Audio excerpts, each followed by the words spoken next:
A Comissão de Constituição e Justiça do Senado Federal sabatina em instantes a indicação do advogado Cristiano Zanin para o cargo de ministro do Supremo Tribunal Federal. A vaga foi aberta, inclusive, com a aposentadoria de Ricardo Lewandowski, e nós estamos ao vivo transmitindo essa sessão no Senado Federal da Comissão de Constituição e Justiça, presidida pelo senador Davi Alcolumbre, que abre os trabalhos, e nesse momento começa o discurso de Cristiano Zanin. A gente acompanha ao vivo aqui na programação da Jovem Pan. Senador Davi Alcolumbre, excelentíssimo senhor relator, senador Veneziano Vital do Rego, excelentíssimas senhoras senadoras e excelentíssimos senhores senadores da República. Cumprimento também minha esposa Valesca Zanin Martins, aqui presente, com a qual sou casado há 20 anos e que é mãe dos meus 3 filhos, Lucas, Rodrigo e Rafael. Aproveito esta oportunidade para agradecer imensamente as atenções e gentilezas dos parlamentares desta casa. Ao longo deste processo de indicação para ser ministro do Supremo Tribunal Federal, tive a oportunidade ímpar, com muito respeito e transparência, de me apresentar a Vossas Excelências. Sempre defendi e defenderei o cumprimento da Constituição da República e das leis. Primo pelo mais profundo respeito ao espaço constitucional, individual ou coletivo, a fim de sempre zelar pela independência e harmonia entre os poderes da República. Por isso, procurei todos os partidos no cumprimento do dever litúrgico do Senado para falar sobre a minha indicação para o cargo de ministro do Supremo Tribunal Federal. Tive a honra de conversar com muitas lideranças e bancadas e também com muitas senadoras e muitos senadores individualmente. Nessas oportunidades, pude ouvir, aprender e ter a certeza de que posições democráticas estão acima de quaisquer outros interesses. Agradeço imensamente a presidentes de partidos e também deputadas e deputados federais que também me receberam e tiveram a gentileza de expor suas ideias e posições. Foram conversas maiúsculas, das mais diversas áreas inerentes à nação brasileira.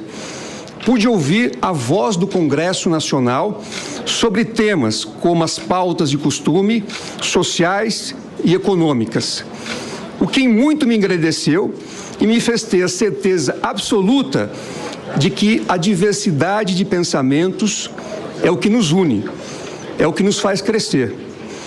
Cumprimento com o máximo respeito, como deve ser nas relações entre instituições democráticas da nossa República, os servidores desta Casa Legislativa, os profissionais da imprensa, senhoras e senhores. Sinto-me honrado e grato por estar aqui neste momento e humildemente me apresento para o crivo de estatura de Vossas Excelências para, caso seja aprovado, vir a exercer o honroso cargo de ministro do Supremo Tribunal Federal. Neste momento, com muito respeito e humildade, me dirijo a Vossas Excelências para expor brevemente as minhas trajetórias de vida e profissional e assumir compromissos, não apenas com o Senado Federal, mas também com mais de 200 milhões de brasileiros. Tenho muito orgulho por ser casado há 2 décadas com Valesca Zanin Martins, uma mulher forte e advogada de estatura reconhecida. Com ela formei a minha família e tenho 3 filhos, Lucas, Rodrigo e Rafael. E agradeço o suporte emocional, a força em momentos difíceis da carreira e o amor, sempre recíproco.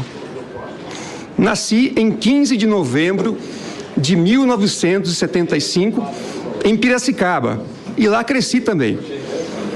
Piracicaba é uma cidade no interior do estado de São Paulo, hoje com mais de 400 mil habitantes. É uma região cuja economia gira em torno do agronegócio. Sou filho orgulhoso de Maria Roseli Zanin Martins, uma professora e diretora na rede pública de ensino em Piracicaba, hoje aposentada, e do advogado Nelson Martins. Eles me deram como herança os princípios da honestidade, da humildade e da perseverança. Tenho 2 irmãos, sou o primogênito da família. E como primogênito, sempre senti a responsabilidade de ser também um exemplo para os meus irmãos. Sou descendente de italianos. Como tantos outros na mesma situação, meus bisavós, Domingos e Hermínia Zanin, chegaram ao Brasil, no Porto de Santos, em São Paulo, sem nenhuma posse ou recurso, só com a roupa do corpo. Ele em 1888 e ela desembarcou 3 anos mais tarde, em 1891. Moraram por poucos dias no bairro do Brás, que costumava ser a primeira parada dos imigrantes que desembarcavam na capital paulista atrás de uma nova vida. Primeiro, eles foram para a região de Ribeirão Preto, como trabalhadores rurais. Depois se mudaram para Limeira e Araraquara, ambas cidades do interior do estado de São Paulo e próximas uma das outras. Com muito esforço e sacrifício, conseguiram juntar dinheiro e comprar pequenas propriedades, o suficiente para se aventurarem a criar uma pequena usina de açúcar e, mais tarde, de aguardente. Além do sobrenome, meus bisavós deixaram valores relacionados ao caráter, educação e trabalho. Desde pequeno, ouvia da minha mãe uma frase que passou de geração em geração. Um ditado que vem desde os meus bisavós, que diz: "Ti vuole una spinta per crescere". Em uma tradução livre, significa: é preciso esforço para crescer. Mas foi com meu pai, hoje aposentado e com 87 anos, que aflorou a minha paixão pelo direito. Como acontecia no tempo dele, nas cidades do interior do país, meu pai exercia todo tipo de trabalho relacionado à atividade profissional, de causas familiares às empresariais, como os litígios, sempre com atuação ilibada, acreditando na justiça e seguindo as leis. Na adolescência, passei a acompanhá-lo mais assiduamente no escritório. Ele me ensinou a ser correto com os clientes, ser justo e lutar sempre com as leis, e por elas também. Minha trajetória jurídica se iniciou em São Paulo, onde me formei em Direito na Pontifícia Universidade Católica de São Paulo, a PUC de São Paulo, em 1999. Sou advogado. Alguns me rotulam como advogado pessoal, porque lutei pelos direitos individuais, mesmo contra a maré, sempre respeitando as leis brasileiras e a Constituição. Também há quem me classifique como advogado de luxo, porque defendi estritamente, com base nas leis brasileiras, causas empresariais de agentes institucionais importantes para a economia e que empregam milhares de pessoas. E ainda me chamam de advogado de ofício, como se fosse um demérito injustificável. De novo, respondo sempre que sempre procurei desempenhar minha função com maestria, acreditando no que é mais caro para qualquer profissional do direito: a justiça. Nessas mais de 2 décadas de atuação no direito, aprendi que ser advogado é ter que conversar, explicar e esclarecer a incompreensão que muitas vezes ainda cerca a natureza, o DNA da profissão. É sempre importante frisar que o advogado é indispensável à administração da justiça, conforme o artigo 133 da Constituição da República. Ser advogado é perder muitas batalhas, mas é também ganhar algumas guerras e não desistir nunca. Com muita honra e orgulho, Comecei a minha carreira profissional no setor público. Turma, são 10 horas e 27 minutos para vocês que nos acompanham. A gente vai continuar acompanhando toda essa sabatina na Comissão de Constituição e Justiça do Senado Federal, que hoje sabatina o indicado de Lula ao Supremo, Cristiano Zanin. Para você que está no rádio, eu vou fazer um rápido break, são 10 horas e 28 minutos, mas a gente já volta. Para você que está na TV, vamos repercutir um pouco disso, porque tem vários pontos aí para a gente abordar, meus queridos Pavanato, Mano Ferreira, Fê e Antoninha.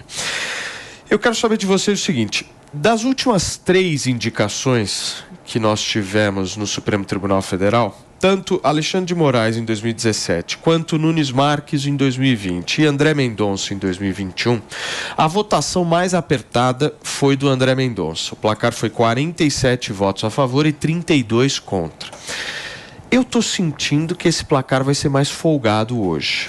Tô certo ou tô errado, mano? Olha, pelas indicações que tivemos até agora, parece que o placar vai ser mais folgado. E vale contextualizar que, para a aprovação, são necessários 41 votos. Então, esse placar de 47, ainda assim, tem uma folga aí de 6 votos, né? Mas eu acho que hoje vai ser mais folgado, porque, apesar do discurso de uma ala da nossa direita, de que o judiciário está muito politizado, de que é preciso fazer o judiciário voltar para sua caixinha, fazer a separação dos poderes acontecer de forma mais rigorosa, mais ortodoxa, né, mais conservadora. Apesar desse discurso, há um indicativo muito forte de que a bancada, tanto a evangélica quanto a bancada bolsonarista, entre eles o próprio Flávio Bolsonaro, devem votar a favor da indicação de Cristiano Zanin, o que, na minha visão, é um desserviço enorme ao país, porque no momento em que a gente vive um clima onde uma parcela muito importante da sociedade de fato vê no judiciário uma instância que está mais politizada do que deveria, quando você indica para ser ministro do Supremo alguém cuja grande prerrogativa, grande currículo, grande ponto no currículo anteriormente foi ser advogado pessoal do presidente da República, você piora a imagem do Supremo, você aumenta a sensação de politização da justiça. Por isso que eu sempre digo, em política não adianta apenas o discurso fácil para agradar o eleitor. A gente precisa olhar, de fato, as ações, o que é que cada grupo político faz quando tem o poder na mão. E quando tem o poder na mão, uma parcela muito importante da nossa direita contradiz o seu discurso e vota a favor do Zanin como ministro do Supremo. Mas, Mano, deixa eu te falar um negócio. Sobre essa questão da indicação do Zanin, a política como um todo não vai ser contra. A política, eu não acho que isso seja uma questão de direita versus esquerda ou de centro. Eu acho que é uma questão política. Quem vai ser o cara que vai votar contra um cara que vai ficar 30, 40 anos exercendo um papel de liderança dentro do judiciário? E tem um ponto interessante, porque muitos políticos reclamam da politização da justiça, mas o processo de politização da justiça é a resposta a uma demanda que vem dos próprios políticos. Ao ficarem judicializando todos os casos, por exemplo, o judiciário virou um terceiro turno de quem perde no Congresso. E muito legislador, em vez de cumprir o próprio trabalho, todas as vezes que perde qualquer coisa, entra lá com recurso e tenta ganhar na base do tapetão um espaço na justiça. E o que aconteceu foi que o Zanin, ele conseguiu convencer muitas pessoas, e isso é prejudicial. Prejudicial por quê? Porque ele tem claramente uma ligação, foi advogado pessoal do Lula. Então, a partir do momento que ele tem esse tipo de ligação e de proximidade, fica difícil acreditar que, como ministro do Supremo, ele vai ter condições de agir com plena imparcialidade, que é o que a gente espera. Muito bem. Turma, são 10 horas e 32 minutos da manhã desta quarta-feira. Só lembrando aqui para vocês, o Zanin está fazendo a apresentação dele, que deve demorar em torno de 20, 30 minutinhos aí. Em seguida, cada parlamentar pode fazer perguntas para ele e falar.